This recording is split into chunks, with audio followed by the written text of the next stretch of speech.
Happy Tuesday, everyone. Good evening. So glad to have you here and to have you join this, what I think is going to be I just feel really good about it. This is going to be a feel good, motivating, inspiring, uplifting conversation tonight that's really centered around how do you shed this not enough story? For me, I've really been uncovering over the past, probably really the past year, past couple of years, the uncovering this not enough story and recognizing how each and every single one of us are carrying uh, an aspect of this not enough story in the ways of which we might be feeling doubt come up whenever we're going towards our dreams, whenever we have a vision or a desire for something that we want, whenever we are expanding, right? Our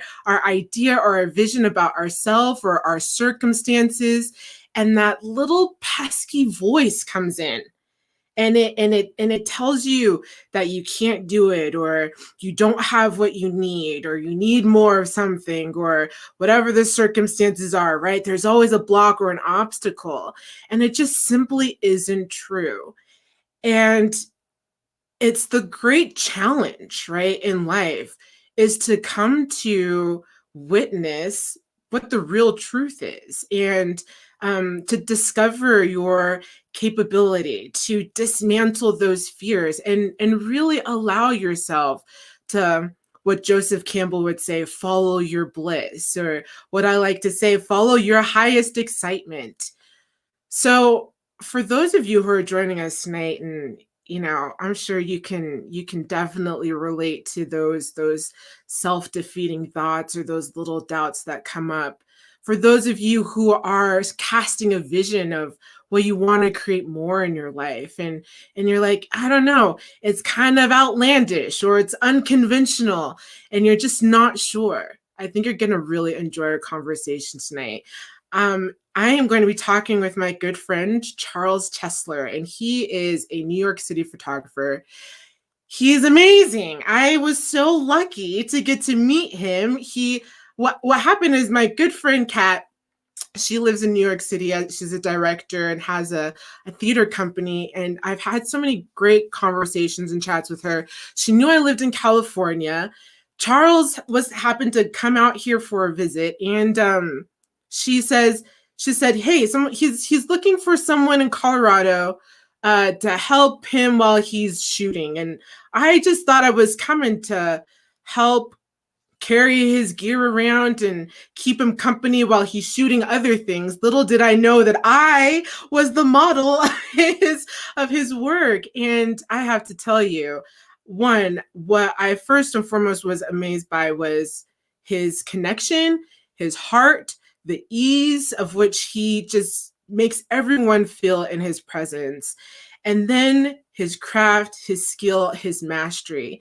And little did I know that I was really getting to meet someone who is extremely talented and a hoot to be around.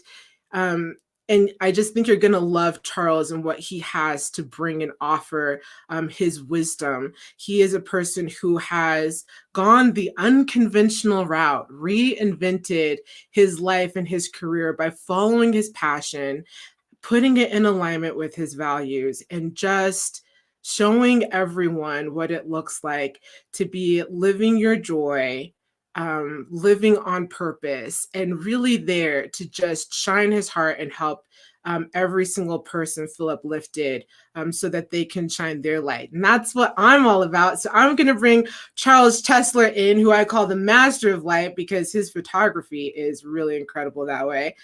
So help me welcome Charles Chessler. Hi, Charles. Hi, Sarah. Not quite the master of light. We're working on that. You're working on it. In my eyes, you're down as the master of light. But yes, I know there's many of you who have this. Yeah, well, there are people who I admire who are unbelievable, and it's anyway part of. We're going to talk about just doing the work all the time, right? To get to the point. So exactly. So I just want to say three things. Thank you for having me. Number one.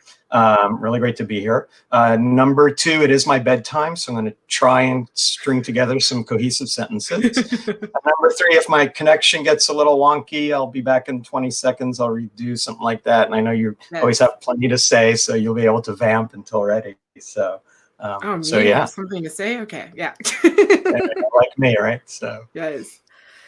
So Charles. Yes, Sarah. What? So I heard Charles introduced me to these chocolate peanut butter cups that you can find at Trader Joe's.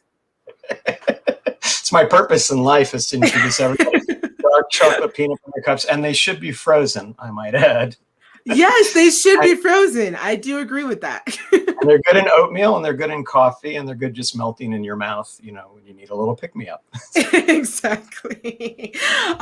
So Charles, tell me a little bit about the work that you do and the passion that drives you in the work that you're doing.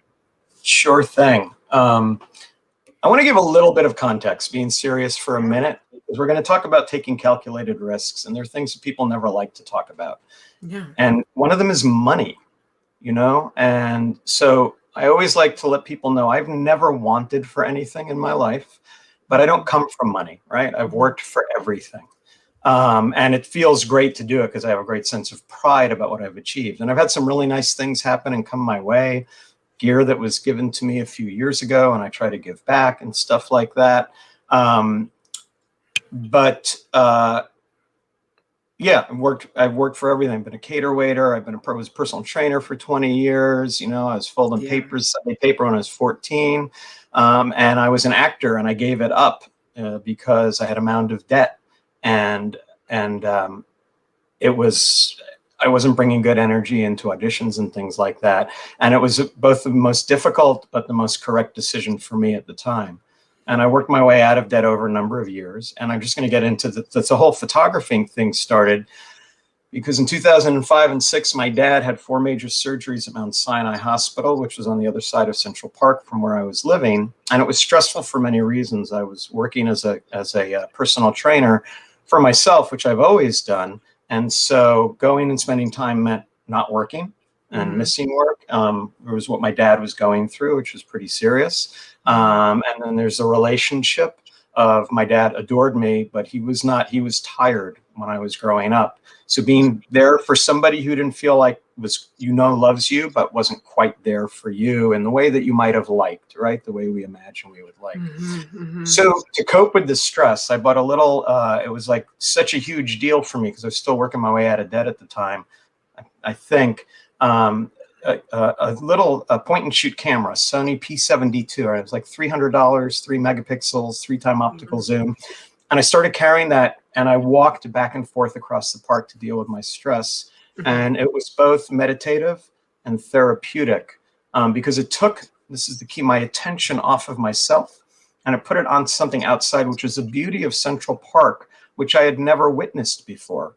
I had grown up and I'd ridden around the park when I was doing a lot of bike riding, a little racing, but I'd never walked around through it.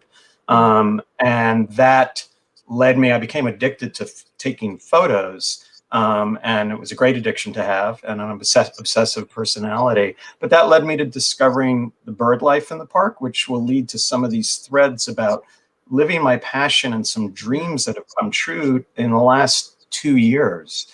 I'm going to talk about a major relationship for me, which is this Wild Tomorrow Fund. I'm an ambassador for them, wildlife nonprofit, conservation nonprofit in South Africa, and I get to go there with them and teach photography. And we're helping kids and saving rhinos and witnessing things that I thought I would never see in my life, you know, and being able to help in the cause. So it's been great chatting. Take care. Exactly. Oh my gosh. Yeah, you know, that's what is taking you there. And I just love that it's a path with many different twists, ton of different varying things that's gotten you to this point. Go ahead. Okay, yeah, I'm going to make this so easy for you. You are.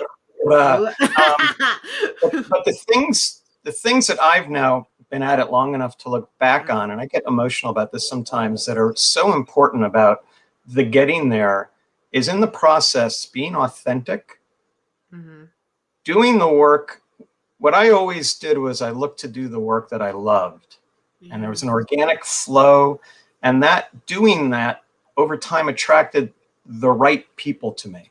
Yeah. There are a lot of different ways to be a photographer. And I knew I wasn't going to be a fine art photographer. I've sold some prints. I have some nice stuff, but there's no way to make a living. Right. I didn't want to do fashion photography. I didn't, and it led me to deciding that if I wanted to make a living as a photographer, there is always a market for doing headshots, right, in New York City, having been an actor. And I love people and working with people. Obviously, you need, you can be a technician, but you really need to connect. The technical stuff is only, and it doesn't matter if you're a landscape photographer or street photographer, it's only in service of the connection and the humanity and what you're trying to say. My business card, and we talk about this, says passion, purpose, and shared humanity. And I'm grateful. I'm living that. And it's not easy. There are no guarantees. I'm not like, I don't plan on ever retiring. And you have to have capacity for risk. So I'm living without a safety net, which is fine. I now actually moved back into my childhood apartment with my brother 4 years ago. So I have a very good deal. I don't have kids. They're photographers who have kids and they have a house and they're making big, big money. And I hope they're doing the work that they want to, but I've managed to figure out a way to do what I love and also to share that with other people. So. Oh, I love that. Yeah. Tell me a little bit, Charles, because we had such a great conversation, prior to this, which was around. Okay. It was all right. If we want to really call it the truth now. So good. I was saying, Charles had me taking notes, y'all. I was like, oh my God, these sound bites of like inspiring words were just so great. But in your story of coming into the confidence of your work, you really inspired me around this not enough story, right? That we're all carrying around. And when you are going for that passion and struggling so much with believing in yourself, which you just really can relate to that story and overcoming that. I'd love for you to share with people how you were able to shed that not enough story and really come into your work. Yeah, I'm sorry, I don't think I can do that. Okay. Shoot. Darn it. So it taps into some very deep stuff, and a lot of my friends know about this. So when I was growing up as an actor, there was a real need for attention I had. I also wanted to share humanity and tell stories. But deep, deep down, I think I lacked the self-confidence or felt that I deserved to be up there. And the way to overcome it with photography, so there's got to be some talent there. I understand that. But for me, it's the talent to do the work. And this leads, I was fortunate enough back in 1983 and 84 to spend 2 summers studying acting in Vermont through NYU with David Mamet and W.H. Macy. And one of the things that lasted for me about that, and it's actually interesting, I now do headshots for a lot of the graduating students from the Atlantic Theater School. And the Atlantic Theater Company grew out of those 2 summers we were in Vermont. So there's been this full circle thing, which is really, really sweet. So I'm going to say, but he introduced us to Stoic philosophy. And this is one of the truest things I know, which the basic tenet is that there are 2 kinds of things in the world: things within your control and things beyond your control. It is absolutely useless to spend one breath worrying about things outside of your control, which are the weather, people's opinions of you. If you're going to get cast, I do now Zoom consultations for headshot stuff, which I love, but I can't control whether the person is going to book me. So it alleviates you of being pushy, and for me, everything has been about sharing and finding my people and people finding me because they want to partake in that. There are people who do, and I'd love to make more money, but it's not my purpose in life. There are people who have marketing schemes and masterminds and funneling information to the internet and stuff. And it's not me. I think it's great if you want to do that, as long as you're honest with people and you're offering stuff. Right. Say again. That's huge. Yeah, as long as you're honest and integrity. Yeah. Yeah. So, but I had to do what was right for me. And I long ago shed the idea that I wanted to be famous or anything like that. I know what motivates me is I want to do good work. I want to help people, and I definitely want to be respected. And and we all want to be liked, right? And that's always been an easy thing for me because I know that I'm a good person and I'm empathetic and I care about people. And I think that does show in the work. But then making a living is another thing. And with photography, especially, maybe especially, there's been a devaluation. Everybody's a photographer, right? And photographers were constantly educating people about the value. And maybe you make a quote and people are like, oh, well, I don't know, your classic thing. Somebody's looking, I don't do weddings. I did a few early on. I don't want that stress. I love I love working one-on-one with people and engaging people, as you know. And I love teaching also small groups. Such a great teacher, yes. But people need to understand the value. And if somebody says, well, my cousin has a camera and they'll do it for $200 or it's a big thing, it's like, well, go ahead and do that. Being willing to let that go, but also educating to people to why you have value. That ties back into the sharing thing and using, whether it's Instagram and Instagram and Facebook is what I do. I don't have them no Twitter. I don't TikTok. It's all I just joined the TikTok world. Yeah. Yeah, I know. I have to do like a dance and, get a push-up bra or something, right? And then I'll get 1 million followers for doing just nothing of value. Do a little shimmy. Yeah. Life is good. I am good. Good. So, but early on with Facebook, I have a great old friend of mine who's a wonderful writer and a teacher named Charlie Schulman. I've known him since we were in high school. Met at Lincoln Center. Actually, he's working at the door, and I was working as a reader in auditions at the time. I was still very involved in the theater. And at the beginning of Facebook, he said, dude, just put your stuff up there. And I've been doing that, and that's a very personal choice because people don't want stuff stolen. They don't. But I have a career because of social media and Facebook. And one of the reasons is just by going smooth and steady, doing the work every day, and then it becomes weeks and months, and now it's years, and now it's over a decade for me. You develop some credibility because people see there's a track record there, right? And people, so I don't take myself seriously, but I take the work seriously, and hopefully the work speaks for itself. And people see that, and they can distinguish between that and somebody who's instantly wants whatever it is, their marketing thing. Somebody might message you on Instagram, or they friend you they're a friend of a friend of a friend. And then in 5 minutes, they're sending you stuff and asking you to do things for them. Right. And it's like, why do you wouldn't do that in real life, right? Right. And another big theme in all of this, I'm going to go into it's about whether pre-internet or not, assuming that you have the goods to deliver what you're being hired for or what you want to sell, whether it's photography or anything else.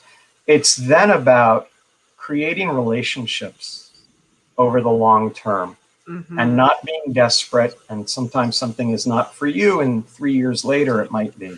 And when people understand that you are in this that's my, people understand my Christopher Walken voice. Yeah. People understand that you're in this for the long haul. They see that and they take you more seriously. And as the jobs get a little bit more intense and the stakes are a little bit higher, that's where I'm constantly fighting fear and feeling like, do I deserve to be here? Or going, no, you know what? This is my price because I am worth this. So when I go back, I want to tell 2 stories around the organic threads and relationships. And one, remind me if I forget, one is going to be how I met Wendy and John from the Wild Tomorrow Fund by doing some work for the Wild Bird Fund in the city. And the other is ending up down at Muscle Shoals, Alabama 3 years ago with one of my favorite, most talented people alive that I know, Emily Duff, and being able to go down there and be a fly on the wall while she was recording an album with some of the greatest living studio musicians who are famous Muscle Shoals, who have toured and worked with Bonnie Raitt and Little Richard and that kind of thing. And Wow. me feeling like, wow, do I really deserve to be here? And realizing, and gets me emotional, I do deserve to be here. And Yeah. speaking on a level with people about process. But Yeah. the thing about how it happens, I think the best arc and the sense of purpose and passion and how everything coming together for me in a way that really just started unfolding 2 years ago, is that little camera I started walking around with. I found out at a certain point that there was this beautiful bird life in Central Park. I grew up here. I never knew it. We're one of the 50 most important bird spots in the country. We're on the Eastern Flyway. And during migration, there have been upwards of 230 species. And I haven't Wow. done a lot of bird photography in a while, but when I was first doing it, I was out there all the time doing it. And wanting to go give back. So what happened was I bought my first DSLR so that I could photograph birds better. And one day I was in a park, and the Wild Bird Fund is New York City's only bird rehabilitation facility. And it is run, and the passion behind it is a great woman named Rita Marie McMahon. She ran it out of her apartment, and then they have a storefront, and it's constant struggle, obviously, to fund them. And they're on Columbus between 87th and 88th. So, but one day I had my camera and see this person, and I go, what are you doing? They're releasing a bird that she had rehabilitated. I said, oh, I can't guarantee it, but let me set up a little bit and maybe I can capture the bird before it flies off. So sure enough, they released the bird. It was, I think, a beautiful red summer tanager, and it stopped just long enough in this kiss of light. And I got like 4 shots off, and I got it. And I was thrilled, and I still get thrilled when I get the shots now.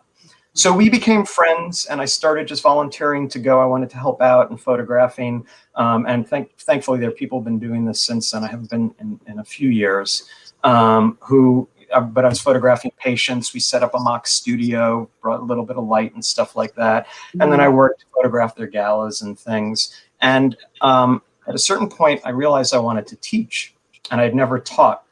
So I said, am I talking too much, by the way? I don't know if that's possible on a podcast like this. Okay. Yeah, it's nice when it really is all about me. Because I hate attention. He hates it, you guys. I hate it. I hated everybody. So what happened was I said, what if I came and I taught some bird photography classes for you guys? And it was a way I don't want any money for it. And, people would sign up and they would do that. And they thought, that sounds great. So there were a few years where we did about during migration, like 2 or 3, one a month, maybe March, April, May, or April, May, and June. And people would come and take class, and I would break down all the basics for about 45 minutes. And then we'd go to the park and we'd look for birds and we'd practice. And it was the beginning of me developing and learning my teaching style. So this is the point. It was something I really wanted to do. I loved what Wild Bird Fund was doing. I love birds. Love photography. It was a safe space for me to screw up, both as a teacher and all that kind of stuff, right? And I developed my teaching thing. And lo and behold, at a certain point, I don't know if it was, I know Wendy is on tonight from Wild Tomorrow Fund, but Wendy Hapgood, who is an amazing person, a dear, dear friend, she and her husband, John Stewart, Wendy came and took a class, and she was finishing up a master's at Columbia University, I think. And she had left sort of the business world and finance to come follow her passion, which was conservation. And so that's why she ended up at the Wild Bird Fund. She was curious, took a class, enjoyed it. Like 2 or 3 months later, I was doing an outdoor portrait photography class. She came to that too. Had a good time. We became friends. We really hit it off. And they asked me and started hiring me to photograph their annual gala fundraisers. So started doing that, becoming more and more friendly. And then Wendy, they're both hands-on people, right? They run this amazing organization, but they get their fingers dirty and they do all the, they're kind of people, they would take out the garbage and then clean and sweep and all of that. So Wendy would show up at these casual photo walks that I would do. And there was one a few years back now, whatever it was, and it was really, really butt cold out. And Wendy came, and it was just the 2 of us, and we had this great time. And at the end, we had this conversation, and she said, Charles, we do to help to raise funds for Wild Tomorrow Fund. It's my cap. I love this cap. we do these volunteer trips, and basically it's a 2-week experience in South Africa for people who they work for, like maybe, I don't know if it's, Wendy can correct, maybe in the 10 of the 14 days, and then 4 days you get like a fancy safari drive and you get to do the cool stuff, but it's at a fraction of the cost of what people go to do the fancy stuff, which is also nice. I mean, I went on one in Namibia. I won a contest with B&H, and it was this luxury safari. Oh, that's right. So amazing. And it's that was pretty cool. And lo and behold, I didn't imagine that I would do something even more important to me that would be being able to help. So she said, we do these, and half of what people pay is a direct donation to what we do. What do you think if we did one with a focus on photography, and you would be our teacher? After picking my job off of the ground, I said, are you kidding me? Yes. On a serious note, I felt ready to accept that responsibility. 3 years earlier, I might not have done. And this is where, had been teaching at the Wild Bird Fund, cut my teeth on doing it. And I felt like I can do this. I know exactly what I have to offer. We had some meetings about what it would be, and it was great. So whenever that was, later in the year, we picked a date, I think, for the following year, which was a trip we did in October of 2019, which was super successful. We were full. And there are a couple of great things that happened as a result of that. Number one, inspiring people to come help them raise like almost $20,000 for what they do. That's money I could not give, but it's very satisfying for me to think that I helped to make that happen. And it's also how a guy like me gets to go and do something like that.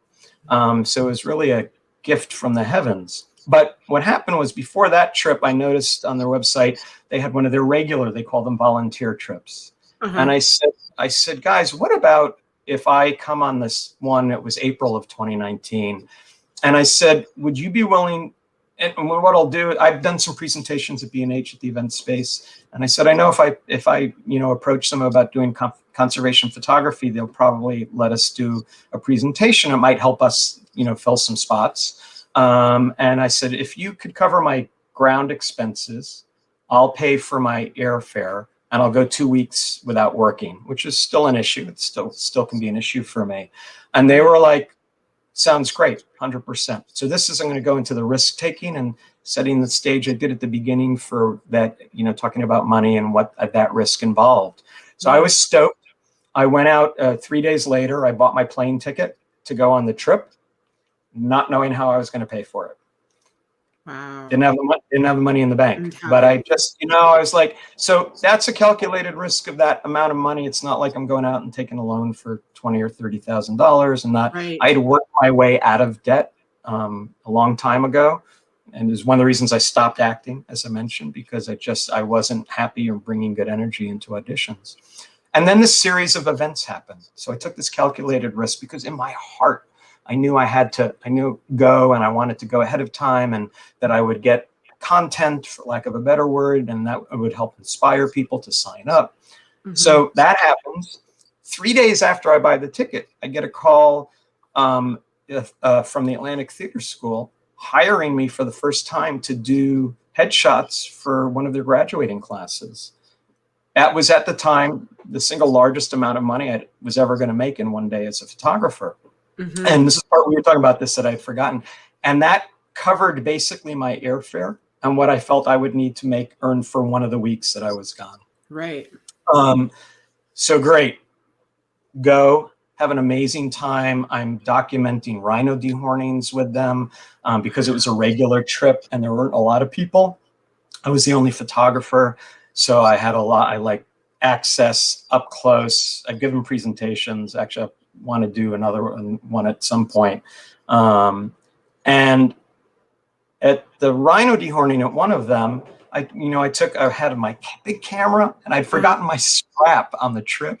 So it was like it was like crazy. And then I don't do video. I suck at video, but I got this DxO, the little DxO thing. It's in your hand to take Osmo Pocket, right? To take video. So I had a side pocket, and then I had my phone because I knew I wanted to upload some stuff to share.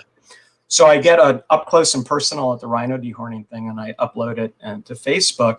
And over the years, the presentations I've given, a guy named David Brommer, who was running the event space for a while, and now he does their larger events, something called Optic, which all the big photographers, conservation photographers present there, and another thing called Depth of Field, which is about portrait stuff. And when they had it a certain way, I presented there a few years ago. My friend Claudia is on here. She just presented a couple of weeks ago or a week ago. Isn't it fantastic? My sister from another mister, another great photographer.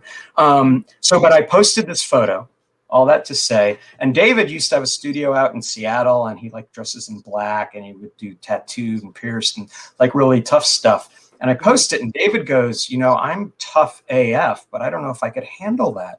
And I was like, oh my God, what? I was kind of surprised. And I said, David, actually, they explained it to us. We got all the information about it, and it's painless. It's unfortunate, but necessary. There's some people who are not about it, but I believe that it is very important.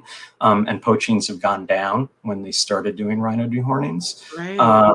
And so I said, if you knew about it, you'd understand. It's like cuticle. It's painless for the rhino. The people, the team that does it is incredibly empathetic. And so he just fires back Optic topic. And Optic was coming up in that June, like a month later or something like that. And I was like, hell yeah. And I messaged him and I said, I'll be back next Tuesday. Let's chat. So, and again, this is so feeling like you can be in something, part of something bigger. Yeah. Again, this Optic thing had like some of the biggest conservation photographers, like famous photographers. Wow. So we chat when I get back, and he said, he said, sounds good. You know, why don't you do a 45-minute presentation? And it's not, they had the rooms downstairs. I was in one of those rooms, and so I was just happy to be at the table, right? Yeah. Not only at the table, but you're about to do a presentation. Interesting. I know. Wow. And I don't need to be like a lead, you know, it was cool. Yeah. But, and then he goes, would you do some portfolio reviews? And I was like, who, me? And it's like, you know, like giving my opinion, and I'd never done that. And he said, yeah, absolutely. Yeah. I said, well, is there money involved in this? He said, here's the deal. Always the best question to ask, you guys. If you ever get an opportunity, is there any money? Come on. Yeah, exactly. You know, it's great just, again, to be at the table. But he goes, here's the deal. You give a 45-minute presentation and you do 3 hours of portfolio reviews, and we pay you this amount. I was like, damn, sign me up, yo. And that other amount, because I took the risk of going there, covered what would have been my second week of missing work, being not working, and then some. So by actually taking the risk, I had this life-changing experience. I can't tell you the emotion around everything that we did for those 2 weeks. And I had an opportunity to present at a premier conference, and I actually ended up earning money. And I got to go to South Africa and meet people and start creating relationships, which I hope will evolve. I'm going to jump into, do you mind if I keep going? Is that okay? Yeah. Yeah, no, you can. But, you know, I would like, if you could talk about like how you build that muscle of trust, because there's the responding to, like, I have this gut feeling, this is an opportunity, I'm going to do what I can to make it happen. But when you're really in that place, like if you are a person who's sitting there in that place of like scarcity or lack, right? And it's like making that stretch. So here's the only, it goes back, here's the only thing in your control. And I'm mentoring a few kids from this great program called Opening Act. It's a theater program, and a couple, but with photography. And I'm just trying to instill, and I think they get it. I wish I had it earlier. The only thing in your control is to do the work. Yeah. So how do you overcome that? If you want to do something that takes skill, you work on the skill. And then you also live your life and you develop your sense of humanity. And the greatest thing, and I've been at it long enough now to start seeing it converging, is when your skills go and then your humanity meets, and then there's this opportunity. And when that opportunity comes, you can say yes. And even if it's something new or you're frightened, you go, well, I have to, and I have enough behind me. It's not a secret. My friend Claudia, who's on here, scared as can be about presenting. And we talk and I push her, and she's doing it and she's overcoming that. Mm. I've done some presentations. It was a thrill for me. I was sponsored to do a presentation by Westcott last September in One Light Portraits. And I was nervous because I was like, oh my God, I'm getting sponsorship to do this. And also because it was tied in, let me go back and say, I started with natural light and trying to learn to see the light, and that's a lifetime process. Yeah. But to be a professional photographer, you need to be able to walk into any environment and you need to manage the light and say, well, this will work, this won't, here's how we'll do this, when somebody is paying you. And so none of the technical stuff around starting with a flash and going to bigger strobe, nonetheless, now I'm teaching, I'm doing a workshop on Saturday for studio stuff. None of that was intuitive for me, but I wanted it badly enough to work my ass off at it. And I practiced and I studied and I took class at the ICP and I read stuff online and I read books and I went out with friends and I screwed up in a safe environment. It's also the best way to learn. The bigger the mistakes you make, the better and the more quickly you learn. You just have to be careful. You want to make them in a safe space. You don't want to go, there are people who are like charging for photography and it's like, what are you doing? You're not ready. And people will then not hire you. If you're honest with people though, and I've been approached to do stuff and I pass it on because it's like, I'm not your guy for this. When you need somebody who can hit a home run with blah, blah, blah, call me up and we'll do it. And I will charge you for it too, because I'm good at it. But this is what I'm not necessarily good at. And there are better people for it. Yeah. But I wanted it enough to put in the time, a couple of years studying, practicing with friends, screwing up, understanding stuff. And I am still, like, the next thing for me is maybe doing some live demos and things like that. And it's nerve-wracking because you have to be willing to fall flat on your face. And I've gotten much better about talking about the process as I'm doing it, to go, here's what I'm going to do. And here's where I'm going to try this and this, I don't know. And if I were this other photographer, I might know ahead of time, but you know what? I don't know. And it's okay, because we're going to walk down this path together and we're going to learn together. And if if that's boring for you, go take this other person's class or shoot with them. And this is where the confidence, so it took me, I think, a long time to get there, but it's like I'm driving this bus, right? And going from not a deep down somewhere lack of self-confidence to enough confidence to say, this is my bus. I love driving this bus. It's a good bus. And you know what? The door's open. We're leaving in about a minute and you're welcome to get on and come along for the ride. But if you don't like my bus, there's another one right behind you. Go get on that one, because you'll be happier there and I'll be happier here. Right. And you and the people on that bus will be happy. And that's about letting go of finding your people. You know, people talk about finding your tribe. Yes. And something I recognize in my friends who I think were healthy from a young age, about willing to be who they are. And it's not about being nasty or saying you, but not caring what people think, right? Because it's like, this is who I am and I'm doing my best. As a teacher, I meet people where they are, right? You have to get your attention off of yourself if you want to serve and help people and see what they need and meet them there, because we can't be anywhere other than where we are right now. Right. One of the things that's a little hokey for some people, you have to read people when you're doing headshots and portraits. And I do think I'm pretty empathetic and tapped in, is thank you. I just feel like the questions you even asked me, I was like, wow, that's such an insightful question. It's like you really saw me, and that shows how insightful you are. Yeah. Well, that makes me being really very happy. So what was I going to say? You threw me off my game, sir. So sometimes people I can see that some people are ready, they drop in and it's photographer, I need to know to shut the hell up, right? I'm going, oh, great, don't move. And maybe I'll just ask them to adjust their head a little bit, like this or like this or this or this. And I'll encourage them to just go with whatever they're thinking, because there's an inner life. It's all about coming out of the eyes. And sometimes you can see people have, and I understand it, they don't like the way they look photographed and stuff. And I will say, and this is the hokey thing I was going to say, but sometimes who we are. And the moment I meet somebody to photograph, whether it's an agreeable random meeting on the street, Yeah. in this moment is absolutely perfect. It cannot be any other place.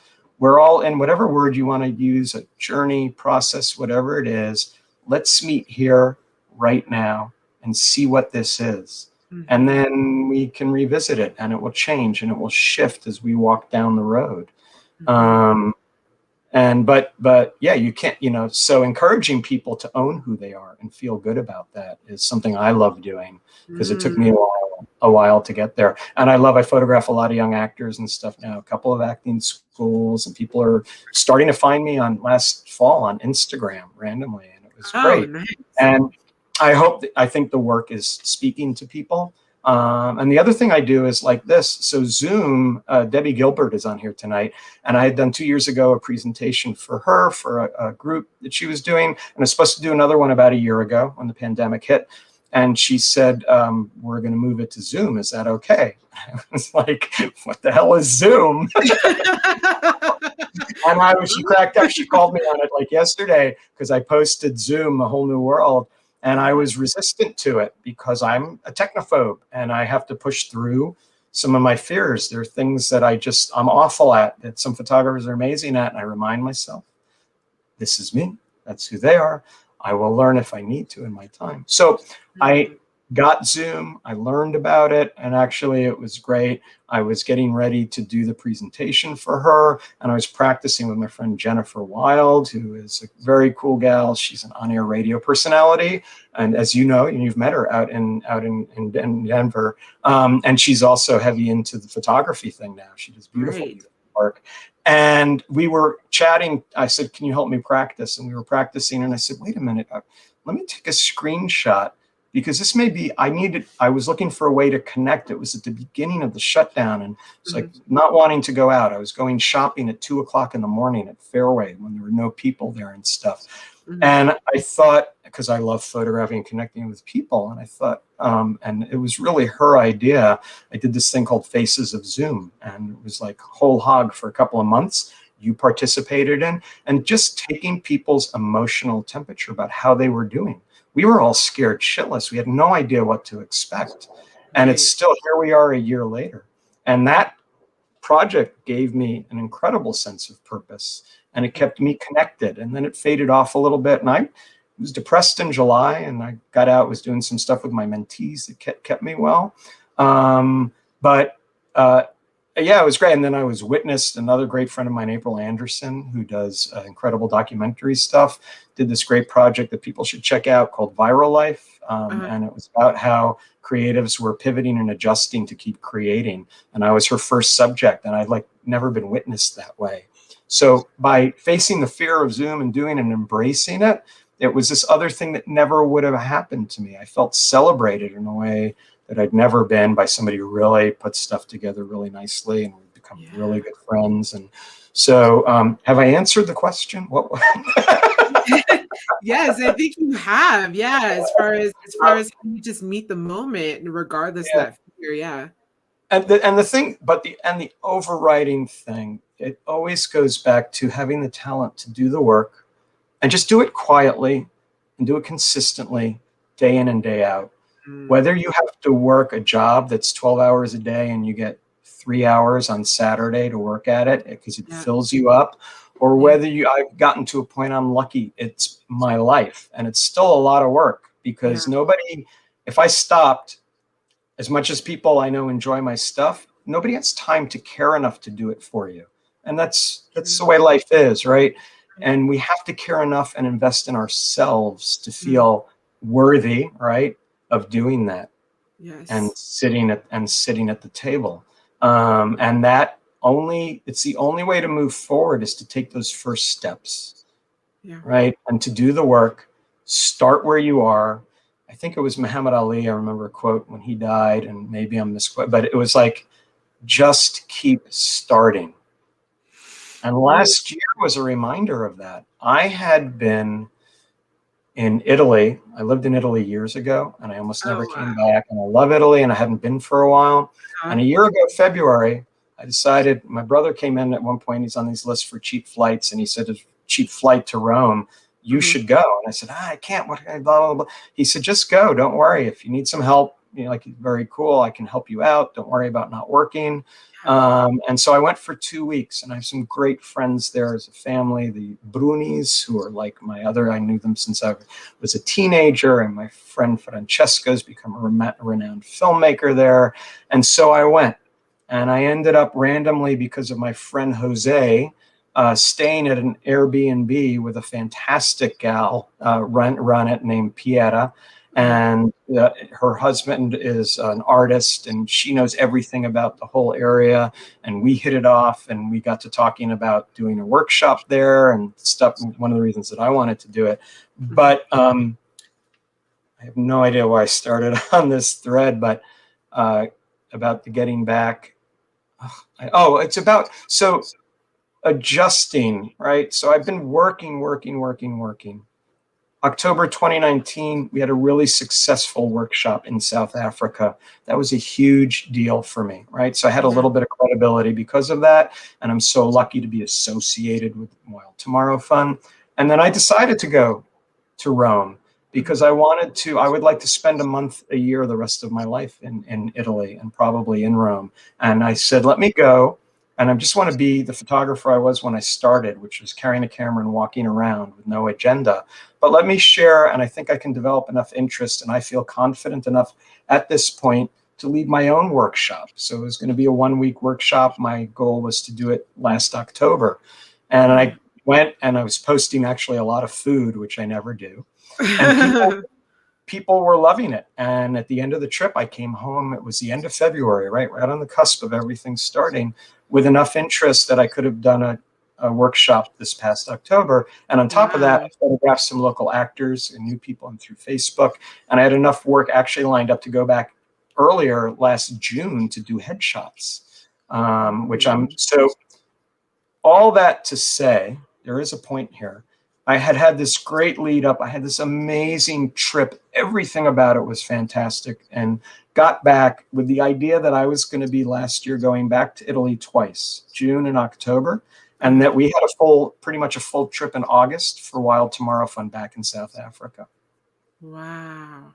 Like everybody, and you know, and I'm a fortunate person in my situation. The rug got pulled out from under. So you can curl up for a little bit, and I believe that you have to acknowledge the hurt and the loss of what you're losing. But at a certain point, you got to go like this, and you got to go, okay, now what? And I don't think you can force it, but this whole thing then with Faces of Zoom, doing the presentation, thanks to my friend Debbie, having this moment with Jennifer, and that project lifted me out and gave me purpose. And I did sort of 3 a day, 5 days a week, these Zoom things for about a half an hour. And I took screenshots, and I would just move people and help them adjust their light as best as possible. So, you know, we're doing that, and then have them think about how they were feeling. But that gave me purpose. And that was my friend April talked about pivoting and adjusting, right, to keep doing what you love. And then eventually, and other stuff happened. The big thing that, oh yeah, this is another calculated risk. If I can continue, is that okay? Please continue. Yeah. What else are our calculated risks? So I think I know what you're going to talk about. Yeah, you are. And I have to mention my friend Claudia, who I also admire. She's a great photographer. And from the very get-go of the pandemic, she's worked for Mount Sinai Hospital for a long time. Right. And she made a decision. They brought her in. And, there's a timer. I've been babbling for 50 minutes. Man. That's the whole point. But Claudia, I have so much respect, started documenting what was happening in Mount Sinai. And maybe it was in April, she said, would you feel safe and comfortable? They were doing an article about her in a local German newspaper magazine, because the work she was doing is beautiful, doing a portrait for me.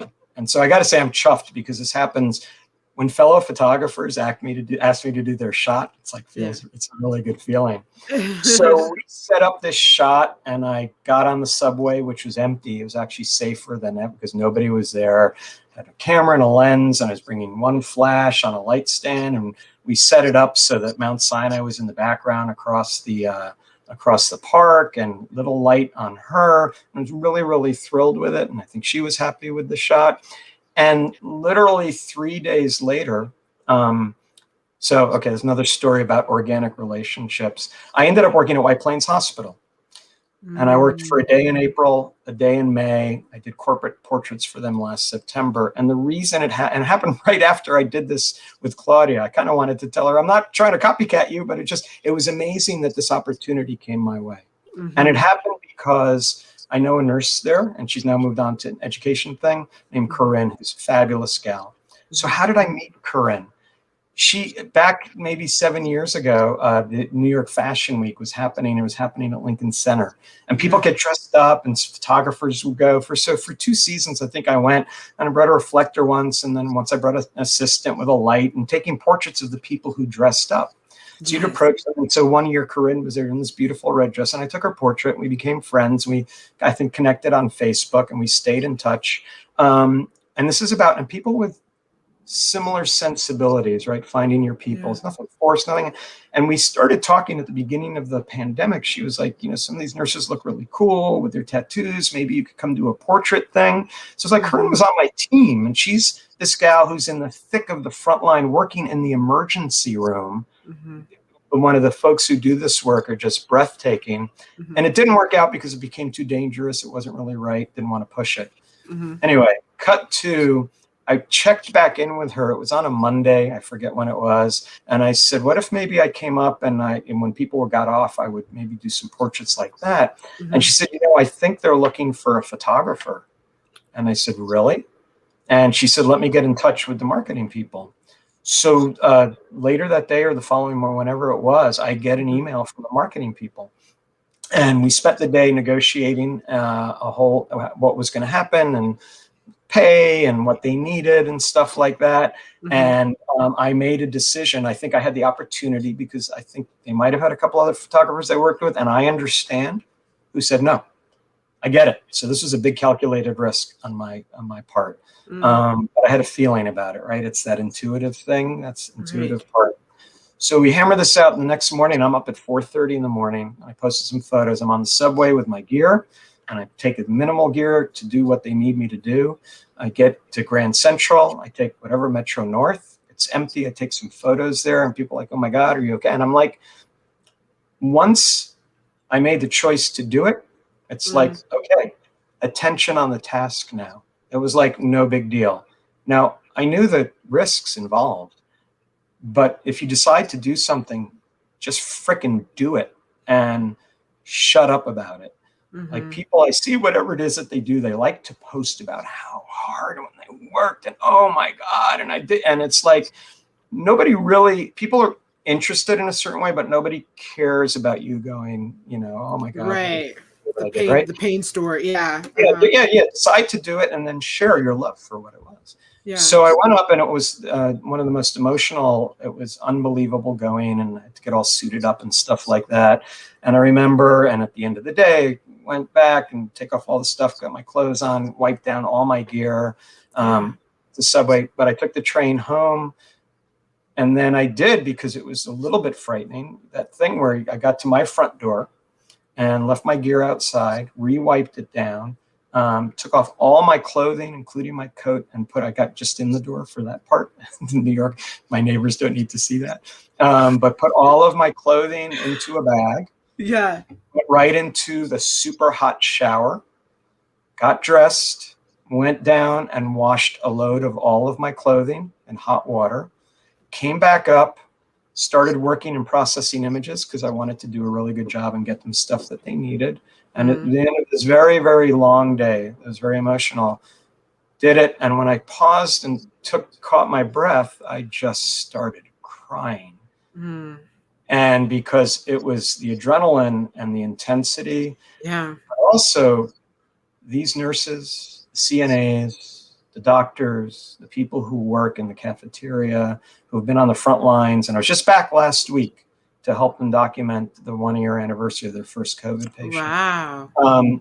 These people they work so hard. And I was like, I spent a day and it wiped me out.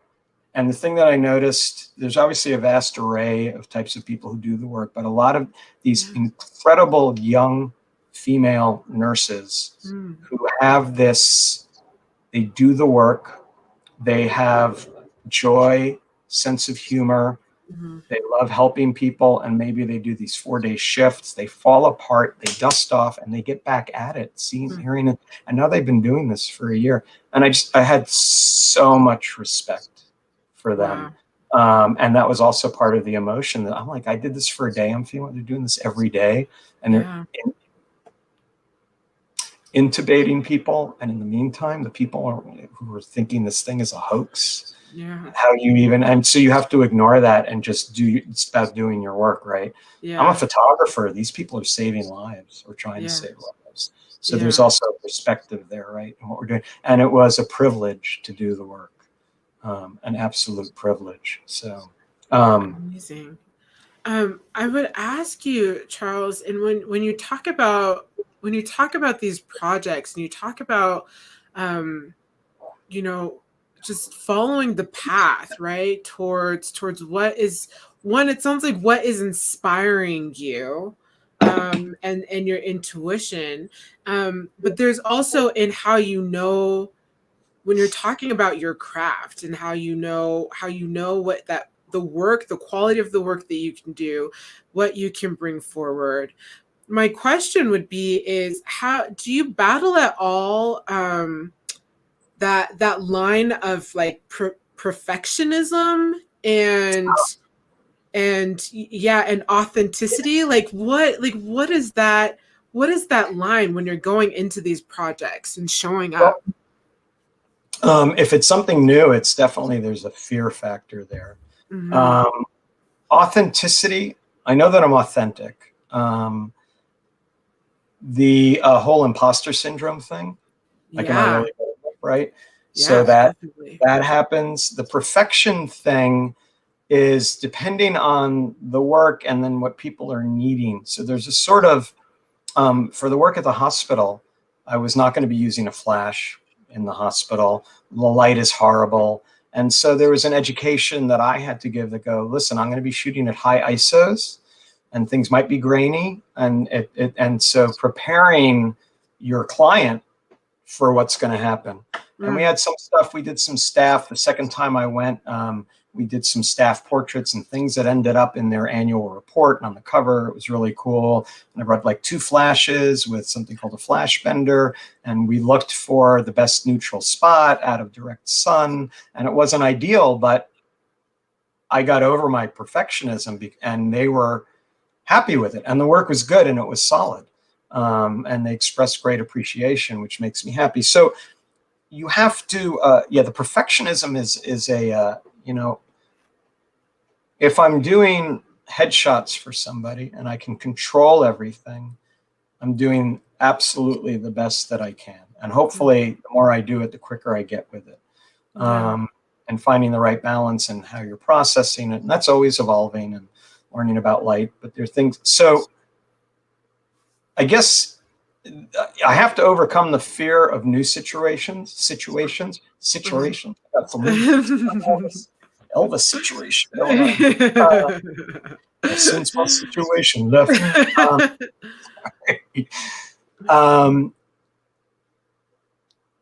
This is a really, I'm a little bit like, it's a tough question. And I think over the time of doing stuff, I'm like, or one gets, I'm like, like one gets to a point where you go, this is an evolution and I can handle this next step.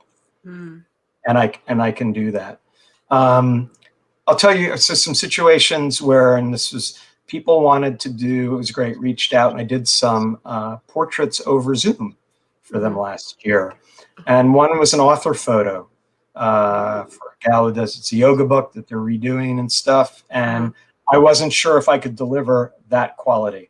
There are photographers who have the tech, they're taking over people's cameras and doing that. What I'm doing is I'm having somebody set ideally a phone, which is the best quality, and then looking for the light, doing a walkthrough with them and maybe saying, why don't you drop the background here? And then having, at this case, this gal's partner pressed the, actually held it, and I still did, I'm doing a screen grab, right?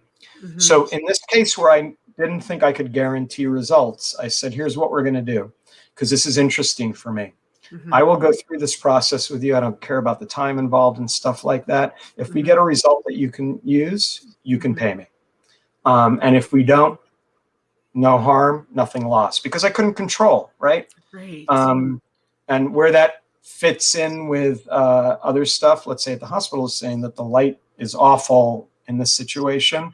I just want you to know I will work these images up, and then some they'll come back and go, no, we're fine like this. And I'm like, oh my God, okay. So my wanting to be more perfect, it's like, okay. And it's not about not trying to be the best possible.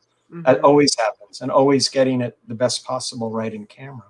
But, there's a great Wayne Gretzky line that I love saying, and you miss 100% of the shots that you never take, right? So the more you do that, and with each step that you take, it gives you the confidence to go into the bigger pool, and to take that step, and to feel like you can do it. So it's always an issue. I will tell you that even the stuff that I theoretically can do in my sleep, I get nervous. I get nervous before every shoot. And I kind of like that because I care.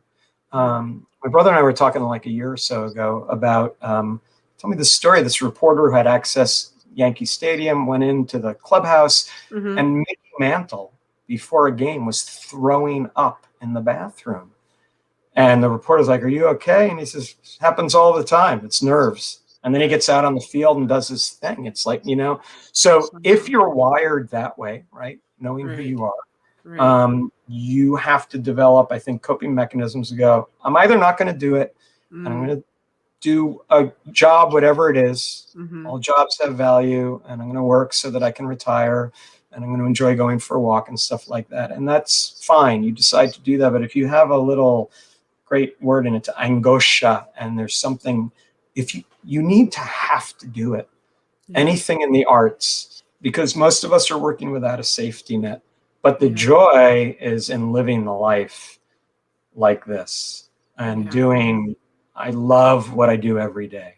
My trick, I have a big birthday coming up this year. It ain't 40, it ain't 50, and it ain't 70, right? And I feel like I'm just getting started, and I need to get back into good shape to have the energy. I want to go to South Africa, tomorrow, every year, and be a great teacher. Travel to Italy. I want to do some others. We'll see if that expands. So my trick is to stay healthy. It's no joke. I'm going to be, it's like I'm not 30 anymore. Taking 40 things start changing. It's a big, and I have thankfully decent health, but I'm out of shape. Sort of ironically, because with the photography and having had a lot of work, I'm spending a lot of time with the computer. It's like I need to move more and to work out. So there's always a trick. There's always stuff that you have to manage. But again, nobody's going to do that for you. So you have to get up and you have to decide to do it. And wherever you are, just start. Like, you want to be a photographer and you don't understand light, take a class, read a book, get a cheap camera and go take photos and screw up and start trying to understand and look at the EXIF data. Look, I'm trying to understand the exposure triangle, quality, direction of light. Come take a class with me. I'll teach you. But just do a little bit all the time. And I have friends who are people who are students of mine, and it takes a very long time because they have a lot of other stuff going on. And I've had a couple of people who they come to one class or we've done one thing and they're off and they're doing like beautiful and amazing work because they were ready. We're all ready in our own time and not a second before. And that goes back. You got to meet people where they are. And you can't blame them for it. If somebody blames you for being where you are, sayonara. Go bust somebody else's chops. I don't need that shit. Yes, it's so no, good. I am what I am. And it's not enough for you. Sorry. Yes. Those who know Charles, we know Charles is exactly who Charles is. What you see is what you get, and that is what we love. So Charles, tell people how they can connect with you and the work that you're doing. And do you have any projects going on right now that people can follow? So I have a few ongoing things. Some of Mm-hmm. them are in a sort of little hiatus. So Yeah. I've been doing, so a couple of things that I would love is if people followed me, if they're not on Instagram at Charles Chessler Photography, that Yes. would be really great and helpful for me. Yes. Um, you know, I'm available to teach. I've been doing outdoor portraits. I've done some studio shoots last year, and I'm getting inquiries, and if people can help me, if you know, corporate, whatever it is like that. Personal projects that I'm doing I've been doing this thing called Agreeable Strangers. It was my first big Great. presentation I did at B&H, and hoping to pick that back up. I didn't quite do that with the masks and things, but it's approaching people for a 2-minute portrait about shared humanity and all that. Yes. I'm doing another, so April, this documentary photographer I knew on Facebook through friend, and the first time we met, she got naked in a room with me. I was like, wait. So this other project that I'm doing is called the Body Positive Project. And it Mhm. started a little over 2 years ago. And basically my friend MC posted a photo of herself naked, but with stuff covered, and wrote why on Yeah. Facebook. And so being very serious now, because I know we can get into trouble around this, but I want to say I take this very seriously. But what she wrote moved me. Oh, And yeah. I asked her, I said, what about if we recreated this with some studio lighting, your pose and your words? And I'll just Mm. facilitate, I'm going to make a nice picture. And I had a vision immediately for just brightly lit, but it doesn't work without and her words. And she said, Uh-huh. yes. And I said, what would you feel if we made a project out of it? And I invited some people to participate. Mm. So I think I did 4 rounds of it in 2019. I had about Mm. 16 or 19 participants. And I pride myself in having created a very safe space. I have a friend who asked, you need an assistant, not being like, you know, and it was a guy. And I said, it's not going to make the room feel good. And I Yeah. wanted to make sure I had at least 3, 4, or 5 women so that there was a sense of community for them. And I was very careful about saying, this is how it's going to go. You'll wear a robe. I'm going to be at a distance. We're going to get you set. One of the other women will take the robe. I'll shoot with a long lens. You'll put the robe back on. I can show you the back of the camera. We can make some adjustments, whatever you want to do. Yeah. And actually, it was my friend Claudia who was very kind, and I created a private group for people who were interested, who participated, and told me that I created this safe space, and it made me feel really, really good.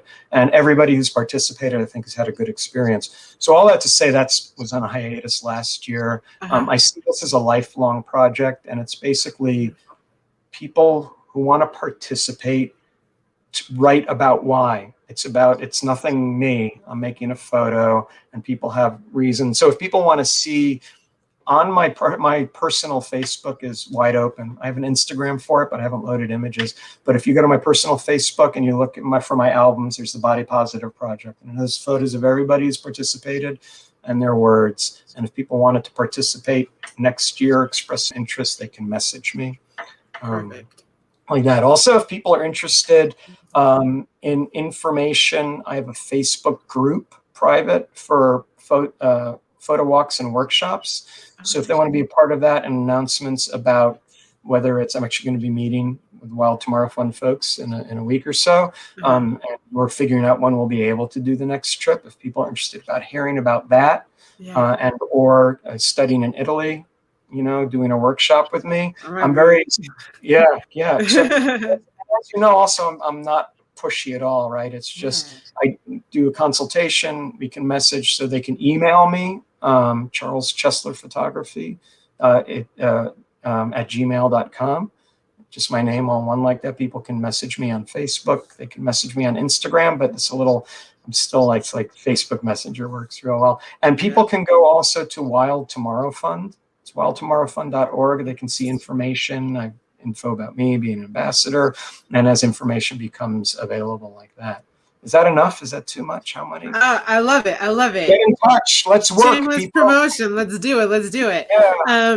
Okay, so any last words for those who have joined us before we close out tonight? Sure. Thank you for coming. No, well, that too. The thing I love doing the most is encouraging people, if there's a little voice inside, to do something. to just start. Yes. And it doesn't have to be big in public. Mm-hmm. We're all afraid of making fools of ourselves in public. Yes. The smartest, most academic people I know are smart and successful because they control everything, right? They don't put themselves in situations where they can look stupid. I've mastered the art of feeling okay with looking stupid because we're all human foibles, Yes, we right? are. Yes. Yeah, the art of, but I would find the people who are going to make you feel okay in your process, who are going to be willing to be a part of it, who are not going to judge you for fucking up really big, but are go, oh my God, you learned that lesson. And they're the people who are going to go, remember a year ago when you just started? Look at what the hell you just did. It's gorgeous. It's beautiful. It's amazing, right? Yeah. So just start. Just start. And just start. Just keep starting. That's it. Love it. Love it. Yeah. So we had a question here from, looks like Rachel. And she said, Sarah, what's the greatest thing you've learned from Charles? And Charles, what's the greatest thing you've learned from Sarah? And I feel like a couple things from Charles. To embrace humor and have fun, because Charles is so, I just love it. And also what I've learned from Charles is relationship, and how relationship is everything, making connection is everything, because it's about making a difference. Just like that quote by Maya Angelou, it's like, people remember how you make them feel. They don't remember, always the things that you've done, but they remember how you made them feel. So I've definitely been taking notes from Charles and the way that he built relationship around his business. Yeah. Cool. Thank you. And it's also, I just want to say around that, it's not some plan, right? It's just, it comes from naturally. Yeah. Yeah, right. Who you are. It's not about manipulating anything. It's about sharing what you love. Yes. And what I've learned from Sarah, I think from the moment we look, everybody who knows you, you're just golden, and you have this energy that is so beautiful and so open, and your willingness to share, and your TEDx talk, and your whole journey and your process. From Sarah, it's a constant reminder to feel okay about who you are. That's what I get from you. And to start from a place of love, always, an openness. I will add, because I'm a little older, it's another little phrase I have, is always, that thing, you never know what people have been through, and it's through. And so it's like, I've come to be kind and do not take any crap. Don't take any crap. Don't. Totally learning that. Learn to see the signs and let those people go. Yes. But always start from kindness and assuming the best. For me, that's it. Because otherwise you taint any experience, interaction, relationship from the get-go. But there are bad people out there. But you can't let that squash your kindness and your love and your empathy. We know what that does, right? So yes. Yeah. Beautiful way to leave this message. Always remember that kindness. Charles, thank you so much for joining me tonight. I'm so excited to have you. And maybe we can dive in some more. I mean, I feel like we can both talk. This is your show, so I'm, you know how to find me. Thanks everyone for joining us tonight, and I'll see you all next week on the next episode of Met for More Conversations. Have a great week, everyone, and take care of yourselves.